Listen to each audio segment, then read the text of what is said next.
Hello दोस्तों, नमस्कार। मैं हूं Arnav, SSC at Indian railway, और स्वागत है आपका रेलवे टॉकीज में।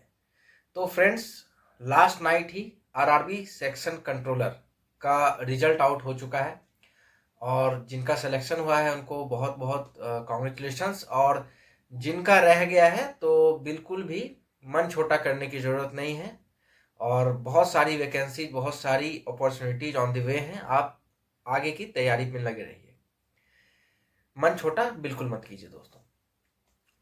पहला बात तो ये है कि आरआरबी सेक्शन कंट्रोलर इसका कट ऑफ हाई जाएगा, ये तो पहले से ही पता था, क्योंकि जो कि आपका एग्जाम का पैटर्न, सिलेबस नया था, एग्जाम का पैटर्न डिफरेंट है और कहीं ना कहीं 15 गुना यहाँ सिलेक्शन नहीं होता है, 8 गुना सिलेक्शन होता है सीबैट के लिए। सिंगल स्टेज एग्जाम है, तो कुछ फैक्टर्स थे जहाँ की ये लग रहा था कि कट ऑफ ज़्यादा जाएगा, सीटें भी कम थी। मगर कट ऑफ जो आया है दोस्तों, ये सही में थोड़ा डरावना है और मतलब more than expected, unexpected type का कट ऑफ आया है। आप जैसे कि देखोगे कहीं कहीं पे, जैसे कि मैं अगर स्पेसिफिकली बात करूं, Chandigarh 98.35 out of 100 for general, Gorakhpur 96.12, Bhopal आपका 93 के लगभग है, चेन्नई भी 93 है, कोलकाता आपका 96 के लगभग है, अहमदाबाद 93 के लगभग, पटना 92.5। ये जनरल के कट ऑफ्स हैं, out of 100 normalized cut offs for RRB section controller.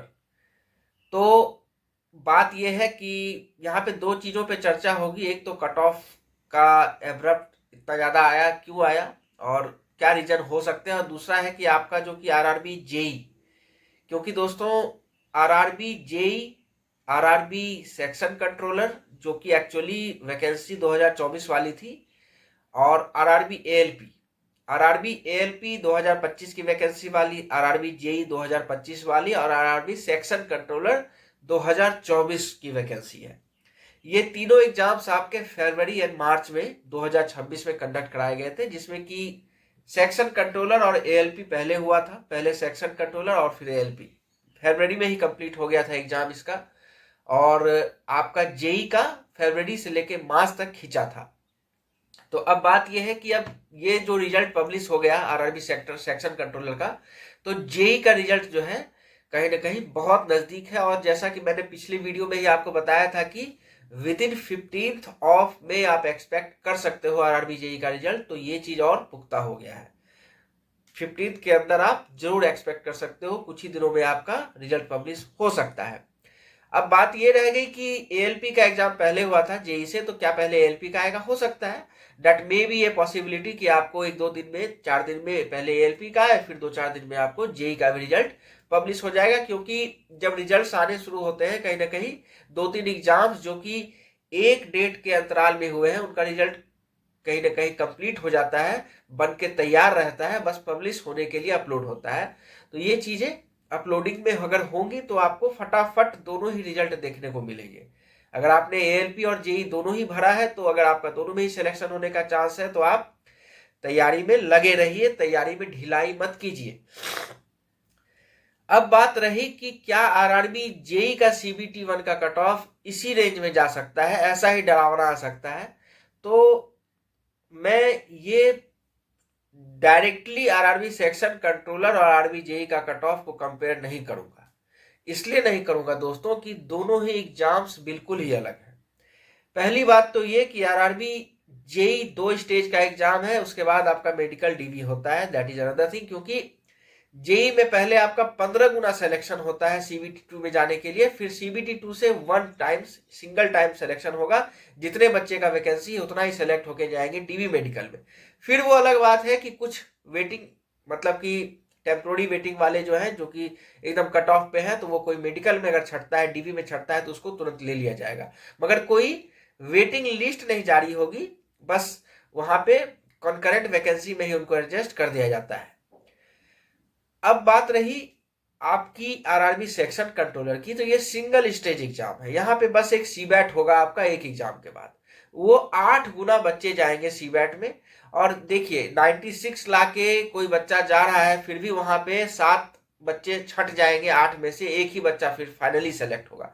आप समझ सकते हैं किस लेवल का कट ऑफ जा रहा है, मतलब कि डिडली, जिसको कहते हैं डरावना एकदम कट ऑफ है। क्योंकि वैकेंसी कम थी, पैटर्न नया था। अब पैटर्न पे अगर हम आते हैं तो यहाँ पे आप देखोगे कि जेई में अगर आप देखोगे तो आपको सीबीटी 1 हो या सीबीटी 2 हो, मिक्स्ड पैटर्न है। सीबीटी 1 में भी देखोगे तो मैथ्स है तो जीके भी है, रीजनिंग है तो आपका साइंस भी है। तो जहां पे जीके और साइंस आ जाते हैं तो वहां पे सिलेबस थोड़ा ब्रॉडर होता है और बच्चे वहीं पे कंफ्यूज होकर अपना मार्क्स घटा देते हैं, मार्क्स गिर जाता है उनका जीके के सेक्शन में, करंट अफेयर के सेक्शन में, जिसके कारण कट ऑफ भी उस हिसाब से ऊपर नीचे हो जाता है। क्योंकि मैथ्स और रीजनिंग दोस्तों ऐसा चीज है कि अगर आपको आता है, मैथ्स रीजनिंग अगर आपको आता है तो आप 100 आउट ऑफ 100 स्कोर कर सकते हो, नहीं आता है तो सीधा सुनना। मतलब कि इसमें कुछ इफ बट की जरूरत नहीं है, अगर गलत होगा तो गलत, सही होगा तो सही, कुछ इसमें आपको मतलब कि तुक्का भी नहीं चलता है मैथ्स रीजनिंग में ज्यादातर।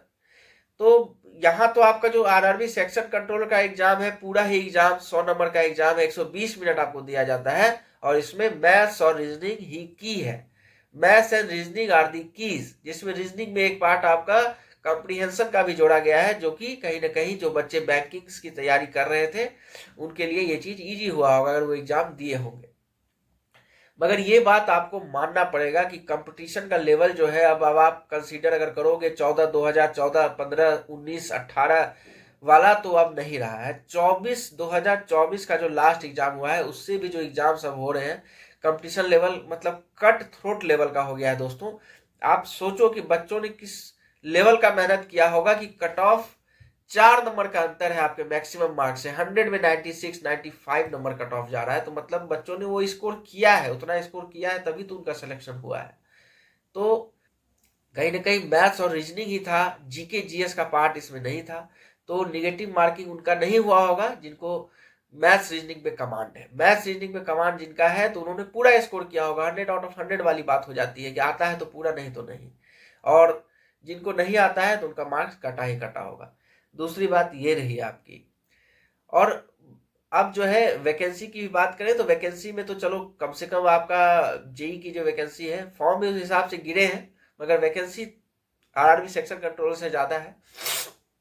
तो आपको पैनिक नहीं होना है, इस लेवल का एब्रप्ट कट ऑफ मैं एक्सपेक्ट नहीं करता हूं। मगर हाँ, कहीं ना कहीं एक थोड़ा सा मन में ये आता है कि बच्चों का जो मेहनत है, जो मान लो कोई नया पैटर्न का एग्जाम आपका हुआ, पहले ये एग्जाम इनसाइड ही आपका सिलेक्शन किया जाता था थ्रू प्रमोशन, पहली बार ओपन मार्केट एग्जाम हुआ है आरआरबी सेक्शन कंट्रोलर का, और पहले ही बार में बच्चों ने इस प्रकार का मेहनत दिखाया कि मतलब सिलेबस जो कि नया है उनके लिए, मतलब इस एग्जाम के हिसाब से उसमें भी इतना अच्छा स्कोर हुआ है। अब जो भी हो, मैं ये नहीं कह सकता हूं कि क्वेश्चन इजी था या हार्ड था, मगर ये बात मगर पक्का है कि बच्चों कट ऑफ मतलब कि कट थ्रोट कंपटीशन चल रहा है।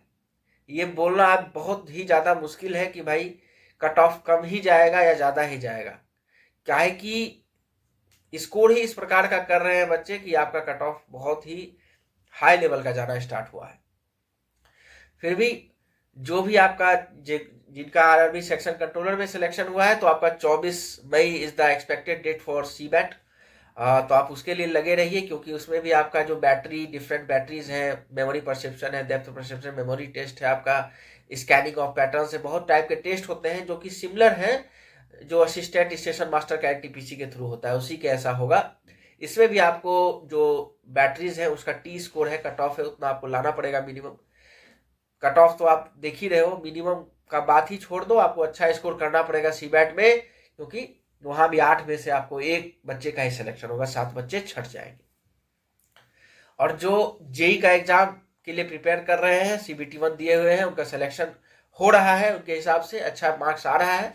तो देखो सीबीटी 2 आपका कहीं ना कहीं जब 8 गुना सिलेक्शन में ये हाल है, तो ये सोच लो कि 1 गुना सिलेक्शन होगा सीबीटी 2 में, जितने वैकेंसी है उतने ही सिलेक्टेड बच्चे जाएंगे, तो वहां पे आपका मुश्किल बढ़ेगा। आपको सीबीटी 2 के लिए अच्छे से प्रिपेयर करना है, टेक्निकल हो या नॉन टेक हो, एक एक चीज को पढ़िए, किसी चीज को मत छोड़िए। कुछ इंपॉर्टेंट बुक्स पीडीएफ के लिंक मैंने डिस्क्रिप्शन में भी दिए हैं, उसको भी कंसीडर कीजिए।